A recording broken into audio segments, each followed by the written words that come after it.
I asked if I could take some photos and they said sure. They were really, really nice. And I actually went back a couple more times and just to say hi because they were really fun and funny to talk to. So it was just a good time. That's a cool shot of lobstermen on land. Let's go to a shot of a single lobsterman seen out on very rough seas, out on the boat in the middle of the Atlantic, not the middle of the Atlantic, the edge of the Atlantic. Tell me about how you got that shot. That was my first time ever being on a lobster boat. I got there to the dock that morning and someone said, "You're going out today?" And I was like, "Yeah."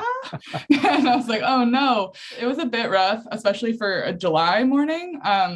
But, I just kind of held on and I took photos when I could and tried not to fall over, and happened to look through the window and see him sitting there. And I thought it was kind of cool. So I took the photo. Greg, let's turn to a shot from Derek Davis, another staff photographer. This is of seals, as in Navy SEALs, on East End Beach in Portland. What is it about this shot that you guys thought was compelling? It just has a real atmosphere to it. And just them entering the water, and they're doing so backwards. They have flippers on, so they have to walk backwards to get in the water. We refer to Derek as our staff merman because if there's a chance to get in the water, he will always take it.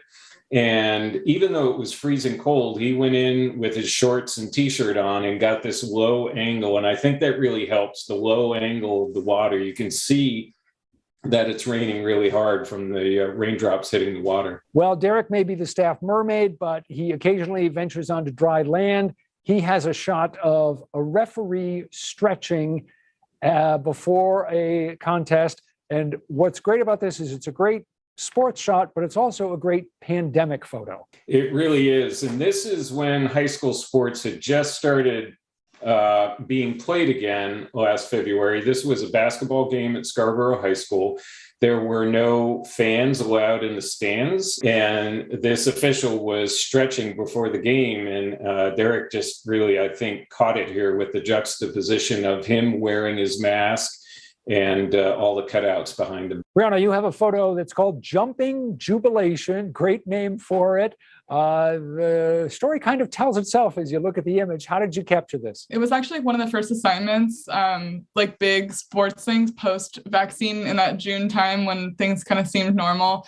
And I just really liked how happy the kids were. It was nice to see after, going to schools this whole time and seeing how difficult I think this few years have been for kids in school. It was just nice to see them having fun. I was standing up on top of on top of the dugout by first base, which is why I have that upward angle. So it's helpful. Greg, one of the things that a compelling photo can do is make you wonder what's going on there, what's happening in their minds. And that's what came to mind for me when I looked at the photo from Ben McKenna of an elderly couple at the Ossipee Valley Fair. Yeah, and unfortunately for Ben, he is wondering what's going on too. So Ben refers to this one as the one that got away because he never approached this couple and got their names and found out what their story was. He photographed it and thought it was too wide, and he put a different lens on. And by that time, the couple had noticed him, and he thought, well, the shot didn't really work out. When Ben was going through his take from the Ossipee Valley Fair, he was like, "Oh my, this is the shot."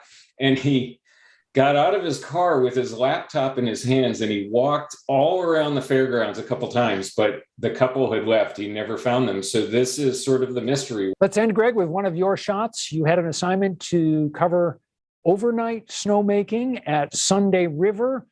Remarkably evocative image. How did you get this? When I said, yeah, I can be there on that night, I had no idea that there was a full moon. As we walked down the slope, this cloud started breaking and I was like, oh, there's a moon. And this just changes everything. And really, I think the detail that the moon provides in the clouds there takes this snowmaking shot and elevates it another level.